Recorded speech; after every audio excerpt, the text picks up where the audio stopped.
মুসলমান, আমি মুসলমান, আমি কালেমাওয়ালা, কিন্তু সব পারি, সব এলান বিশ্বাস করি, আল্লাহর কোরআনটাকে বাস্তবায়ন করতে চাই না, ঠিক কিনা? যেমন আমাদের বিয়ে হয়, অনুষ্ঠান হয়, সব চলে, সব রকমের ভ্যারাইটিস থাকে, কিন্তু আল্লাহর কোরআন থাকে না। বিয়ের বাড়িতে গাছ বাজনা হবে, গায়ে হলুদ হবে, সবকিছু হবে, কিন্তু কোরআনের যে নিয়ম তান্ত্রিক গুলো আছে এগুলো আমরা বাস্তবায়ন করি না, ঠিক কিনা? কারণ আমরা কোরআনের এলান শুনেছি, কোরআনের এলান দিয়েছি, কোরআনের এলান বিশ্বাস করি, কিন্তু এটা বাস্তবায়ন আমরা করতে চাই না, ঠিক কিনা? মুসলমান, কোরআনের আইন বাস্তবায়ন এটা দুনিয়ার কোনো এলান না, এটা রব্বে কারিমের পক্ষ থেকে এলান। যালিকাল কিতাব লা রাইবা ফি, যে কিতাবের মধ্যে সন্দেহ নাই, কোনো সন্দেহ করা যাবে না, এই গ্রন্থের কিতাবটাকে আমাদের তাহলে কিরকম দরকার? প্রতিটা সেক্টরে, প্রতিটা স্থানে, প্রতিটা জায়গায় আল্লাহর কোরআন জিন্দা থাক, কোরআন চলুক, কোরআন থাকবে, কোরআনের আইন থাকবে, কোরআনের রাওপাও থাকবে, কোরআনের দাওয়াত থাকবে, কোরআনের ফিকির থাকবে, এটাই চেষ্টা থাকবে, ঠিক কিনা? যেমন আমরা কিছুদিন আগে, বেশি দিনের কথাগুলো নয়, এই যে রান্নিং মুসলমান ইবাদত করবে, মুসলমান নামাজ পড়বে, মুসলমান রব্বে কারিমের কাছে পানাহা চাইবে, সেই জায়গাগুলোতে মধ্যে সেই সেজদার জায়গাগুলোর রুমগুলোতে তালা ঝুলিয়ে দেওয়া হয়েছিল, ঠিক কিনা? এটা কাদের কাজ? এই কাজটা হইল এক নাস্তিক বেঈমান মুদ্রাদের কাজ, ঠিক কিনা? মুসলমান যখন বিপদে পড়ে রব্বে কারিমের কাছে তখন পানাহা আর দোয়া করে, ঠিক কিনা? আর যারা বিপদে পড়া মনে করে এরা ওই জায়গায় যায় অন্য কিছু করবে, বিভ্রান্তি কথা বলবে, এটা পুরা মিথ্যা আর বানোয়াট কথা, ঠিক কিনা? সেদিন মুসল্লিগুলো করোনার আঘাত চলতেছিল, করোনায় রোগে আক্রান্ত ছিল, মুসলমান সেজদা করার জায়গাগুলো পর্যন্ত তালা ঝুলিয়ে দেওয়া হয়েছিল, ঠিক কিনা? সেজদা করার মতো জায়গা ছিল না, মুসল্লি চোখের পানি ফেলাবার মতো জায়গা পাই নাই, মুসল্লিগুলোকে মসজিদে ঢুকতে দেয় নাই। সেদিন করোনার আঘাতের দোহাই দিয়ে ইসলাম আমাদের কাছ থেকে, কোরআন আমাদের কাছ থেকে ছিনিয়ে নেওয়ার এক কারসাজি চলতেছিল, ঠিক কিনা? সেদিন মুসলমানরা বুঝতে পারে নাই, সেদিন মুসলমানরা জানতে পারে নাই আমাদের কোরআনের উপরে, আমাদের ঈমানের উপরে, আমাদের মুসলমানদের উপরে আঘাত আর নির্যাতন করা হচ্ছে। আমরা সেদিন বুঝতে পারি নাই, যদি বুঝতে পারত মুসলমান আগেই স্লোগান দিয়া, নারায়ে তাকবীর দিয়া, চেতনা হইয়া, ইসলামের পতাকা নিয়া রাস্তায় নামতো, ঠিক কিনা মুসলমান? কিন্তু মুসলমান যখন বুঝতে পারছে, সবাই মনে করছে মুসলমানের নাই অস্ত্র, নাই কোনো বোমাবাজি, নাই কোনো গুলি, কি আর করবো এরা চিল্লাইয়া, ঠিক কিনা? আরে ঈমান ওয়ালার চেতনা তো অস্ত্রগিরি লাগে না, ঈমান ওয়ালাদের চেতনা তো বোমাবাজি লাগে না, ঈমান ওয়ালাদের চেতনা তো গোলাগুলি করতে হয় না, মারামারি করতে হয় না, কাটাকাটি করতে হয় না। ঈমান ওয়ালারা জীবন দিবে, জীবন কারো নেবে না, ঠিক কিনা? সেদিন ঈমান ওয়ালারা একত্রিত হয়েছে আর এক নারায়ে তাকবীরের স্লোগান তুলেছে, রব্বে কারিমের পক্ষ থেকে এলান শুরু হয়ে গেছে।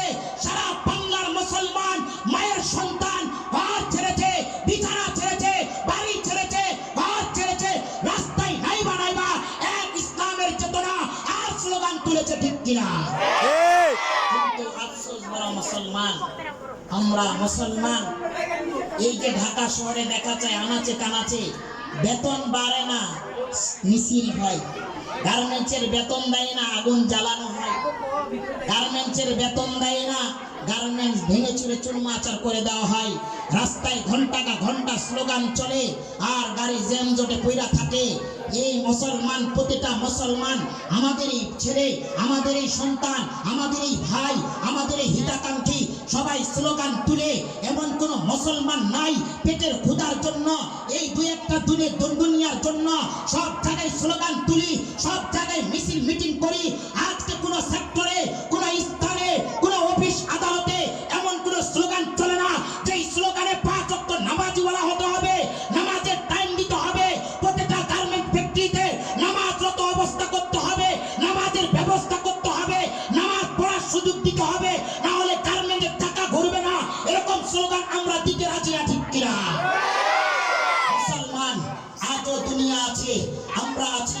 সুযোগ আছে, তওবা করেন, স্লোগান তুলেন, প্রতিটা জায়গায়, প্রতিটা স্তরে, প্রতিটা সেক্টরে তুলেন একটাই স্লোগান। প্রতিটা জায়গা থাকবে, স্থান থাকবে, প্রতিটা ভূমিকা থাকবে, প্রতিটা গার্মেন্ট থাকবে, প্রতিটা গার্মেন্টের ভিতরে নামাজের টাইম দেওয়া হবে, নবীর সুন্নাত ওয়ালা হতে হবে, সবাই কোরআন ওয়ালা হতে হবে। এরকম স্লোগান আমরা আজ থেকে, এখন থেকে স্লোগান তুলব, ঠিক কিনা?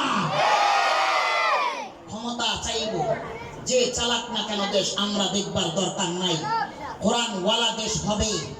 আর যে ক্ষমতা চাইবে তাকে কোরআন ওয়ালা হতে হবে, 5 ওয়াক্ত নামাজি ওয়ালা হতে হবে, নবীর সুন্নাত ওয়ালা হতে হবে, ঠিক কিনা?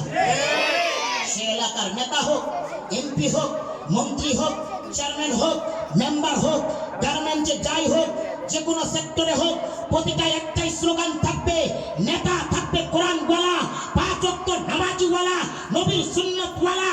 খোদার কসম মুসলমান, এলান তুলেন, স্লোগান তুলেন, এলাকার ভিতরে দুর্নীতি, চাঁদাবাজ, খুন খারাপি, জেনা, ব্যভিচার থাকবে না, থাকবে না, থাকবে না, ঠিক কিনা? স্লোগান তোলা যাবে কিনা? যাবে ইনশাআল্লাহ।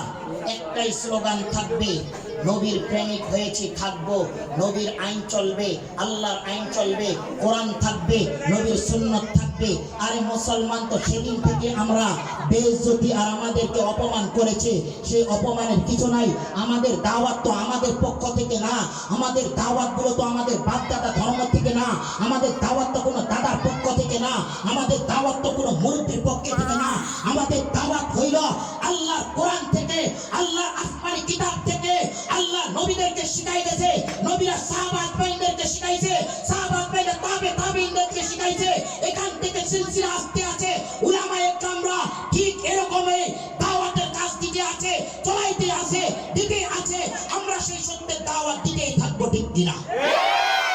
কেননা এখান থেকে শুরু।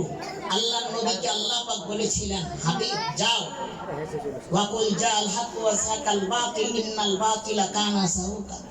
যাও মক্কায় যাও, এখানে 360টা মূর্তি পূজা আছে, সিজদা চলে, দুধ পানি চলে, উলঙ্গ সিজদা করে। এখানে যাও, এখানে অন্ধকার আছে, আলো নেই। আল্লাহর নবী গেছে, তাই দাওয়াত দিছে, লা ইলাহা ইল্লাল্লাহ, নেই কোনো মাবুদ আল্লাহ ছাড়া। সেদিন কি মুসলমানের কাছে দাওয়াত নিয়ে গেছে? কাফেরের কাছে। আল্লাহ পাক জানাই দিয়েছেন, হাবিব আপনি দাওয়াত নিয়ে যাইতেছেন, আপনার বিরোধিতা আপনার ঘর থেকে করবে, আপনার আপন মানুষগুলো করবে, আপনার নিজের ঘর থেকে আপনার শত্রুতা খাড়া হবে, আপনি তাতে ভয় পাবেন না, আপনার সাথে আমি রবাস। প্রথমে আল্লাহর নবীর বিরোধিতা করেছে আবু জাহেল, আপন চাচা, বিরোধিতা আর শত্রুতা করেছে। আল্লাহর নবীকে সেদিন নিজের এলান দেওয়ার জন্য গেছিল, নবীর রাজত্ব পাওয়ার গেছিল, নিজের কুরাইশি বংশের নাম ফুটাবার জন্য গেছিল, নিজেকে মুহাম্মদ দাবি করাবার জন্য গেছিল। না মুসলমান, এক আল্লাহ তাআলার পাঠানো হুকুম আর দায়িত্ব নিয়ে আল্লাহ রাসূল দাওয়াতে গেছে। আমরাও সেখান থেকে শিখেছি, আমরাও সত্যের দাওয়াত দেব, ইসলামের দাওয়াত দেব। এতে জীবন থাক আর যাক, আমরা এতে পরোয়া করি না, করবো না, ঠিক কিনা? যেদিকে ইসলাম থাকবে আমরা সেদিকে থাকবো, যেদিকে কোরআন থাকবে আমরা সেদিকে থাকবো। আরে মুসলমান, আল্লাহ রাসূল সাল্লাল্লাহু আলাইহি সাল্লাম যখন ইন্তেকাল করেছিলেন, তখন হযরতে বেলাল